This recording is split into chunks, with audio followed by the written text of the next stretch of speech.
김건희 여사 관련 일들로 모든 정치 이슈가 덮이는 것이 반복되면서 우리 정부의 개혁 추진들이 국민의 호응을 얻지 못하고 있습니다.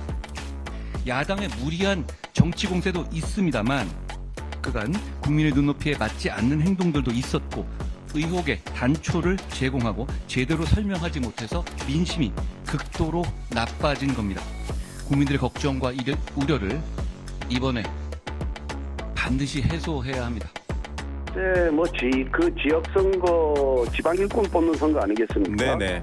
그래서 이런 중앙 정치가 그 지방 선거에 특히 국회의원 선거도 아니고 네네. 행정기관의 장을 뽑는 그런 선거이기 때문에 네네. 저는 큰 영향을 미쳤으리라고 생각은 하지 않고 있습니다. 자, 주제가 바뀌었죠. 이 얘기 좀 해보겠습니다. 재보궐선거 결과를 받은 한동훈 대표. 오늘 당 회의에서 여러 가지 얘기. 앞서 나왔던 패널 분들과 그 얘기 잠깐 했었거든요. 자, 앞서도 한동훈 대표 얘기 먼저 영상으로 나갔는데요. 그 뒤에 다른 내용도 구체적인 내용들을 오늘 얘기했습니다. 한동훈 대표의 또 다른 얘기 들어보겠습니다. 첫째, 김 여사 관련 대통령실 인적 쇄신 반드시 그리고 시급하게 필요합니다. 인적 쇄신은 꼭 어떤 잘못에 대응해서 하는 것이 아니라 좋은 정치, 민심을 위한 정치를 위해서 필요한 때 과감하게 하는 겁니다. 여러분, 지금이 그럴 때입니다. 둘째, 김 여사가 대선 당시 약속한 대로 대외활동 중단해야 합니다. 셋째, 나아가 제기되는 의혹들에 대해서 솔직하게 설명드리고 의혹을 규명하기 위한 필요한 절차가 있다면 적극적으로 협조해야 합니다. 자, 오늘 한동훈 대표 얘기를 들어보면 전체적으로 대통령실을 향한 약간 총론적인 본인의 입장과 뭐랄까요? 요구사항 이런 걸 얘기하고 김건희 여사 관련해서 구체적인 내용을 얘기를 합니다. 화면으로 정리해 보겠습니다. 정리하면 세 가지예요. 김건희 여사 관련 대통령실 인적 쇄신 필요합니다. 이른바 라인 얘기예요. 라인 얘기 다시 한번 아주 구체적으로 얘기했고요. 그다음에 김건희 여사의 대외 활동 중단 필요하다. 앞서서는 자제 이러기 했는데 이번에는 중단을 필요하다는 얘기까지 나갑니다. 그리고요, 최근 제기되는 의혹 규명 위에 적극적으로 협조해야 된다. 이거는 어떤 수사 이런 걸 생각한 걸까요? 아무튼 이렇게까지 얘기가 나왔습니다. 호준석 국민의힘 대변인 나와 계신데요. 네. 오늘 사실 김건희 여사 관련해서 재보궐선거 전에는 기자들의 질문을 받고 답하는 형식이었어요. 네네. 근데 그 답도 이제 수위가 점점 올라가는 형식인데 오늘은 당 회의에서 공식적인 회의에서 한동훈 대표가 스스로 꺼낸 얘기예요. 오늘은요. 네네. 굉장히 많은 얘기를 꺼내놨는데 오늘 한동훈 대표 어떤 생각에서 이런 말을 했다고 봐야 됩니까? 그만큼 절박하다고 느끼는 거죠. 지금 굉장히 엄중하다라고 느끼는 겁니다. 오늘 마지막 기회라는 표현을 썼거든요. 국민들께서 주신 마지막 기회다. 그래서 국민들께서 이번 선거를 통해서 보여주신 그 민심은 저는 두 가지라고 해석하는데요. 예. 첫째는 이러다 큰일 나겠구나. 야당이 헌정 파괴하려고 정말 탄핵 빌드업하고 있는데 예. 그렇게 할 수는 없다라는 그런 그 마음이 있었을 거라고 보고요. 그다음에는 이제 정말 변화하고 쇄신해야 된다. 그렇지 않으면 정말 큰일 난다라는 그런 그 마음. 그래서 마지막으로 힘을 보태주신 것이 있다고 제가 보기에도 정말 지금 절박하다고 느끼거든요. 제가 만나는 민심도 굉장히 걱정을 많이 하시고 정말 이제 화를 내시는 분들도 있고요. 예. 그래서 지금 바꾸지 않으면 어떤 일이 있을지 모르겠다라는 이제 그런 생각들을 많이 하십니다. 저는 한 대표가 오늘 대통령실을 향해서 예. 자신의 정치적 요구를 얘기한 거라고 생각하지 않습니다. 대통령실을 위한 요구입니다. 대통령실이 변화하고 쇄신하는 것은 제일 먼저 대통령을 위한 것이고 윤석열 정부를 위한 것이고 대한민국을 위한 것이고 그다음에 국민의힘을 위한 것이라고 저는 생각하고요. 그런 공적인 마인드에서 오늘 비롯된 요구라고 저는 해석했습니다. 김상인 정치평론가?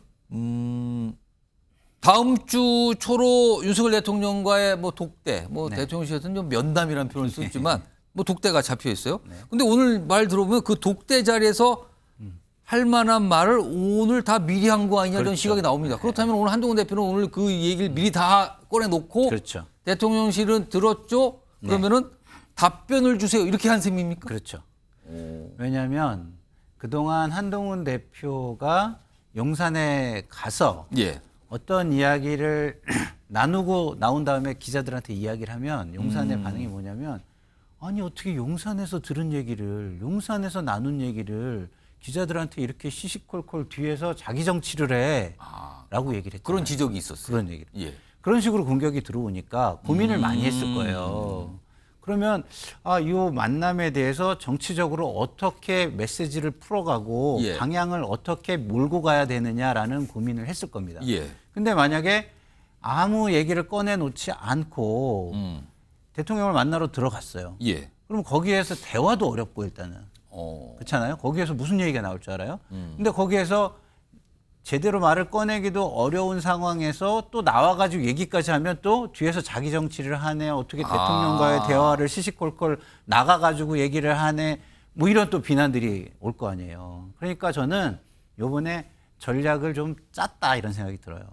이렇게 질문을 미리 던져놓고 예. 그러면은 세간의 모든 사람들이 그런 얘기를 하겠구나. 일단 그렇게 생각하게 그렇게 되죠. 생각을 하게 예. 되잖아요. 그러면 그 다음에 질문은 뭐가 되겠습니까? 그 결과물이 뭘까에 초점이 맞춰지는 겁니다. 근데 이 얘기를 안 하고 들어가면 어떻게 돼요? 무슨 얘기를 했을까에 초점이 맞춰지죠. 한 단계 더 나은 걸 미리 약간 얘기를 한 셈이다. 그래서 이런 제가 볼 말씀이시죠. 때는 그동안의 학습 효과가 충분히 있었다. 용산과의 예. 어떤 소통에 있어서 이런 방식으로 하면은 본인은 강단이 없는 지도자 그리고 주춤주춤거리는 지도자 예. 뭐 이 정도까지뿐이 이미지를 만들어낼 수 없다라는 고민이 있었을 것으로 저는 생각합니다. 오늘 한동훈 대표가 두 분 말씀 들으면 상당히 정치적인 고려를 하면서 오늘 발언했다 이렇게 좀 들리는데 자, 이 상황에서 오늘 사실은 오전에 이른바 이제 친윤으로 꼽히신 분의 어떤 한동훈 대표의 최근 모습과 최근에 이런 발언 관련된 반응이 좀 먼저 있었어요. 목소리 들어보겠습니다. 독재를 앞서고 있는데 그게 공개적으로 압박을 가하는 모습이 결국은 문제 해결하는 데 큰 도움이 될 것인가 이런 점에 있어서는 저는 좀 다른 견해를 갖고 있습니다. 이 면담 내지 독재를 앞두고는 서로에 대한 좀 비판을 자제하는 게 필요하고 네. 또 용산도 그렇고 한 대표도 그렇고 상대에 대한 좀 대해서 좀 톤다운 해야 된다 저는 그렇게 생각을 하고 톤다운 해야 있습니다. 된다. 그러니까 뭐 톤다운도 해야 된다면 양쪽 다 얘기를 한 것 같아요. 또 있습니다. 그동안 한동훈 대표를 굉장히 비판해온 인물이죠. 홍준표 대구시장 화면 보겠습니다.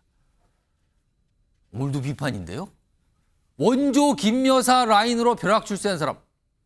한동훈 대표를 저렇게 규정을 하네요. 원조 김여사 라인은 그대. 그리고요. 민주당 공격보다 용산 공격으로 내분 일으켜 이 혼란한 상황이 수습되나. 이렇게 다시 한번 또 한동훈 대표를 비판합니다. 서정욱 변호사? 예. 권성동 의원의 얘기, 근데 홍준표 대구시장이 오늘 저 글을 올린 저 내용 어떻게 좀 보셨어요? 저는 이제 그 한동훈 대표의 그 발언이 상당히 부적절하다 봐요. 예를 들어 이제 그 대외 활동을 하지 마라. 중단이에요, 중단. 근데 그 예를 들어 이제 김정숙 여사처럼 뭐 단독으로 타지 말 가거나 이런 거는 중단해야 되는데 그게 아니고 이게 부부 동반 외국 순방은요. 외교 행사. 예, 그걸 어떻게 빠집니까? 그 상대국에도 이게 정상 부부가 나오잖아요. 예. 그럼 이게 어디까지 중단하는 겁니까? 그러니까 그거는 예를 들어 어디까지인지는 모르겠습니다만 그냥 아무튼 이렇게 중단을 표했었어요. 김정숙 여사 같은 이게 단독 영부의 외교는 중단해라. 이러면 제가 이해가 돼요. 근데 그냥 밑도 끝도 없이 다 하라면 이게 외국 순방도 가지 말라는 건지 그게 좀 부적절하고요. 그 중에 세 가지 중에 그 하나가 그 얘기고. 예, 그다음에요. 그 제가 보기에 대통령실에 윤석열 라인 말고 누가 있어요? 저는 한동훈 대표도 이게 원조 김건희 여사 라인이 아니라 봐요. 물론 이제 김건희 여사하고 뭐 300번 카톡도 하고 친하긴 친했죠. 뭐 형수님 하면서 예. 넥타이도 같이 사다 주고 그랬는데 그래도 이게 김건희 라인은 아니라 봐요. 저는 대통령실에 대통령 라인밖에 없다 봐요. 예. 특히 대통령의 40년 직이 외가 있잖아요. 강릉에. 예. 그 황모 씨라고 아들 있잖아요. 대통령 보고 삼촌. 이분이 왜 갑자기 김건희 라인으로 둔갑해요? 대통령이 40년 지일이고 김 여사 안지 얼마 안 됐거든요. 예. 이런 식으로 저는 지금 대통령실은 윤석열 대통령 라인으로 이렇게 똘똘 뭉쳐 있다. 예. 김건희 여사 라인 자체가 없기 때문에 그걸 쇄신하는 말 자체가 성립이 안 부수자. 된다. 이래 보고요. 두 번째 얘기고. 예, 세 마지막에 번째. 제기되는 의혹 규명을 위해 적극 협조해라. 예. 이게 뭐 특검은 또 아니래. 특검 받는다는 뜻은 아니래. 그럼 이게 뭔지 아마 이게 뭐 명태균 씨하고 주고받은 걸 선제적으로 오. 뭐 이제 그 청와대 검사 출신들 대통령 몇 명이가 하면 이게 대응할 수 있도록 조사를 좀 해야 된다. 예. 이렇게 그 제가 유튜브 하는 걸 제가 봤는데 뭐 이런 뜻인지 이게 적극 협조라는 게 특검은 아니라고 해요. 예. 근데 뭘 협조라는 건지 예. 불분명합니다. 좀 이게 명확하게 이야기해 줘야죠. 구희석 대변인이 지금 손영욱 변호사 말씀하시는 걸 곰곰이 들으시면서 그런데 제가 1분 드릴게요. 말씀하세요. 한동훈 대표가 오늘 용산을 비판하거나 공격한 게 아닙니다. 제가 예. 보기엔 그렇습니다. 어. 더 잘해야 된다는 그 운명 공동체이기 때문에 예. 그런 걸 같이 풀어 나가자는 얘기를 한 것이고요. 국민들의 상식선에서 저는 보면 된다고 생각하는데 예를 들면 김건희 여사의 대외 활동을 중단해라. 김건희 여사께서 무슨 에이펙 정상회의나 이런 데는 배우자 프로그램이 다 따로 있습니다. 예. 정상 배우자 프로그램. 그런데 가셔서 그런 프로그램에 참여를 하지 않으면 우리나라만 참여하지 않으면은 이상하겠죠. 그런데 가는 것을 뭐라고 하는 국민이 어디에 있겠습니까? 예.